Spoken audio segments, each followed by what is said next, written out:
দৌৰিব মনে নোযোৱা হ'ল। ফিল্ডলৈকে যাবই মন নোযোৱা হ'ল। দৌৰাটো পিছৰ কথা, লং জাম্প মাৰাটো পিছৰ কথা। আপোনালোকৰ লগতো নিশ্চয় হৈছে। কাৰণ আপোনালোকে খবৰটো পাইছে যে ইণ্টাৰভিউ দেৰিকৈ হ'ব আৰু আপোনালোকে এতিয়া মনটো একদম সেমাই পেলাইছে। ইণ্টাৰভিউ যিহেতু দেৰিকৈ হ'ব, প্ৰেক্টিচ এতিয়া নকৰোঁ, পিছত কৰিম। সেইটো যদি ভাবি আছে তেতিয়াহ'লে আপোনাৰ নিচিনা মূৰ্খামি কোনেও কৰি থকা নাই। আপুনি যদি সেই কথাটো গুৰুত্ব দিছে যে ইণ্টাৰভিউ দেৰিকৈ হ'ব, প্ৰেক্টিচ দেৰিকৈ কৰিম, তেতিয়াহ'লে আপোনালোকে সপোনৰ পিছত দৌৰা বন্ধ কৰি দিছে। সপোন দেখিলে একদমেই কাম নাই যদি সপোনৰ পিছত দৌৰিব নোৱাৰে। কাৰণ সপোন সকলোৱে দেখে, কিন্তু সপোন পূৰণ কেইজনমানহে কৰে, যিকেইজনে পূৰা লাগি থাকে। আপোনালোকে এইটো নাভাবিব যে সপোন এনেই পূৰণ হৈ যাব। আপোনাৰ যিবোৰ মনত আহি আছে সেইবোৰ ভাবি থাকিলে নহ'ব, সেইটোৰ পিছত দৌৰিব লাগিব। এতিয়া আপোনালোকে দৌৰিব নিশ্চয় নোযোৱা হৈছে, কাৰণ ঘৰ নচলা হৈছে। সময় আপোনালোকৰ হাতত নাই, কাম নকৰিলে আপোনালোকে খাব নাপায়। কিন্তু এই সময়খিনিত আপোনালোকৰ মনত এটাই ধাৰণা আহিব লাগিব যে মই এটা সপোন দেখিছোঁ, সেই সপোনখিনি পূৰণ কৰিবই লাগিব, যিমান যি হ'লেও মিলাবই লাগিব। আৰু আপোনালোকে বেছি প্ৰেক্টিচ নকৰিলেও আপোনাৰ যিটো ৰেগুলাৰ প্ৰেক্টিচ সেইটো কৰিব লগাকৈ আপোনালোকে সময়টো মিলাব। জানো আপোনালোকে সেই সময়খিনি মিলাই ৰেগুলাৰ প্ৰেক্টিচটো কৰিব পাৰে।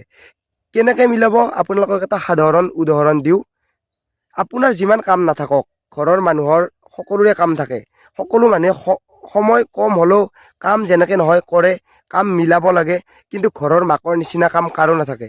দিনটো গোটেই কাম কৰে, ঘৰ চলাই, নিজৰ ল'ৰা ছোৱালীৰ গোটেই কাম কৰাৰ বাহিৰেও কিমান কি মেনেজ কৰে, তথাপিও তেওঁলোকে ভাত পানী যোগান এইটো টাইমত কৰি দিয়ে যিটো টাইমক আপোনালোকক লাগে, মানে সময়ত দিয়ে। সেইটোৰ পৰা আপোনালোকে এইটোৱে বুজক যে আপোনাৰ যিমান কাম নাথাকক, আপোনাৰ এনেকুৱা এটা টাইম ওলাই আপোনাৰ সেই ৰেগুলাৰ প্ৰেক্টিচখিনি দিয়ক।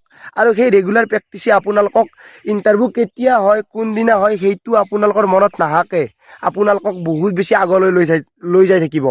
এটা কথা মনত ৰাখিব, আপুনি এদিন যদি প্ৰেক্টিচ মিছ কৰিছে, আপোনাতকৈ 1000 ল'ৰা ওপৰত গৈছে। আপুনি যদি অলপ টাইম দৌৰা নাই, সেই সময়খিনিত 1000 ল'ৰা আপোনাতকৈ বহুত বেছি ওপৰত গৈছে। কাৰণ এতিয়া কম্পিটিশ্যনৰ জামানা, আৰু এনেকুৱা কম্পিটিশ্যন হৈছে আপোনালোকে ভাবিয়ে নাপাব। হয়তো বহুতে ক'ব পাৰে যে ইণ্টাৰভিউ দেৰিকৈ হ'ব, পিছত দৌৰিম। ঠিক আছে, তেওঁ 0ৰ পৰা আৰম্ভ কৰিব, আৰু সেই সময়খিনিত আপোনালোকে ক'ত থাকিব জানে? আপোনালোকে চবচে ওপৰত থাকিব। কাৰণ আপোনালোকে অলপ অলপকৈ হ'লেও কৰি কৰি ওপৰত গৈ আছে। নিশ্চয় সাধু কথাটো শুনাই পাইছিলে শহাপহু আৰু কাছৰ মাজত।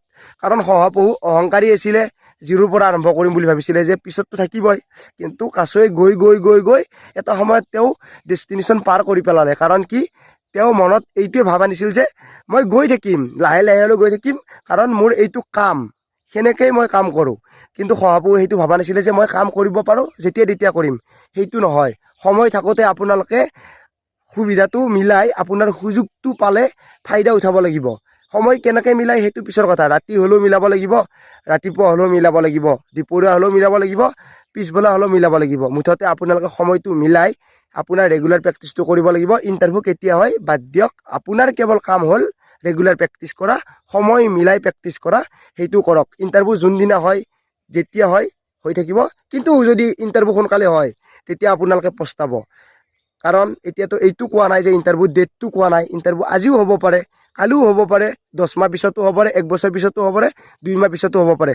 আপুনি আপোনাৰ মতে প্ৰেক্টিচ কৰক, কাৰণ সপোন দেখিছে, পূৰণটো কৰিব লাগিবই।